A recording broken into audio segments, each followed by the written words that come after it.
हजरत Umar bin Khattab रदी अल्लाह ताला अन्हु इस्लामिक दुनिया का एक ऐसा नाम है जिन्होंने इस दुनिया की सबसे बड़ी सल्तनत पर हुकूमत की, फिर भी वो पेड़ के नीचे पत्थर पर सर रखकर सो जाया करते थे। आपने 22 लाख मुरब्बा मील पर अपनी हुकूमत की, फिर भी आप बेहद ही सादगी से अपनी जिंदगी गुजारना पसंद करते थे। आज हम आपको हजरत उमर का एक ऐसा ही ईमान अफरोज वाकया बताने जा रहे, इसीलिए वीडियो को आखिर तक जरूर देखें और इसे जरा भी मिस न करें। ये बात उस समय की है जब हजरत उमर बिन खत्ताब को इस्लाम का खलीफा बनाया गया और खलीफा बनने के बाद भी आप बेहद ही सादा जिंदगी गुजारने लगे। तभी सभी सहाबा और सभी लोग ये मशवरा करने लगे कि उमर को अब अपना तरीका बदलना चाहिए। अब जब अल्लाह ने इतनी सहूलत दे दी है तो उन्हें कोई खादिम रखना चाहिए। इतने में हजरत अली ने कहा कि तुम लोग जो चाहे कर लो मगर उमर नहीं मानेगा। लेकिन सहाबा ने फरमाया कि कुछ भी हो हमें बात तो करनी चाहिए। लेकिन सब ये सोचने लगे कि हजरत उमर से बात करेगा कौन। काफी सोचने के बाद ये तय किया गया कि हजरत हफ्जा और हजरत आयशा को हजरत उमर से बात करने के लिए भेजा जाए। हजरत हफ्जा हजरत उमर की बेटी थी और हजरत आयशा नबी की जानिसार बीवी थी, इसीलिए तय करके दोनों को हजरत उमर से बात करने के लिए भेजा गया। वो दोनों हजरत उमर के पास तशरीफ लाई और कहा कि अमीरुल मोमिनीन आपसे कुछ बात करनी है। हजरत उमर ने फरमाया कि कहो क्या बात करने के लिए आई हो। हजरत आयशा ने फरमाया कि ऐ अमीरुल मोमिनीन, अल्लाह ने हमारे नबी के द्वार में दुनिया न भेजी और न ही उन्होंने दुनिया का इरादा किया, वो ऐसे ही चले गए, और न ही मेरे बाबा अबू बकर के द्वार में दुनिया भेजी और वो भी ऐसे ही चले गए। अब अल्लाह ताला ने आपके लिए दुनिया के भी दरवाजे खोल दिए हैं। अब आप अपने ऊपर रहम करें और अच्छी जिंदगी गुजारे, अच्छे से अच्छा खाना खाए, अच्छे अच्छे कपड़े पहने और अपने लिए कोई खादिम रखे जो आपकी खिदमत करे। ये सुनने के बाद हजरत उमर के चेहरे का रंग बदल गया और हजरत आयशा की बात खत्म होने के बाद आपने दोनों से फरमाया कि पहले ये बताओ कि तुम्हें किसने यहाँ भेजा है। तो वो दोनों कहने लगी कि पहले आप कुछ जवाब दे तो हम बताएंगे, नहीं तो नहीं बताएंगे।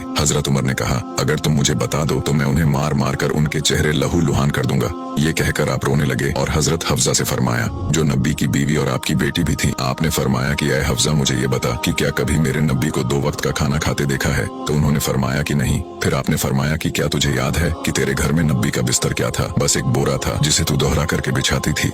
एक बार तूने उसकी एक तह और लगा दी तो हुजूर ने पूछा था कि हफ्जा क्या तूने मेरा बिस्तर बदल दिया है? तो तूने कहा था कि या रसूल अल्लाह नहीं, मैंने उसमें एक तह और लगा दी है ताकि ये आपके लिए नरम हो जाए।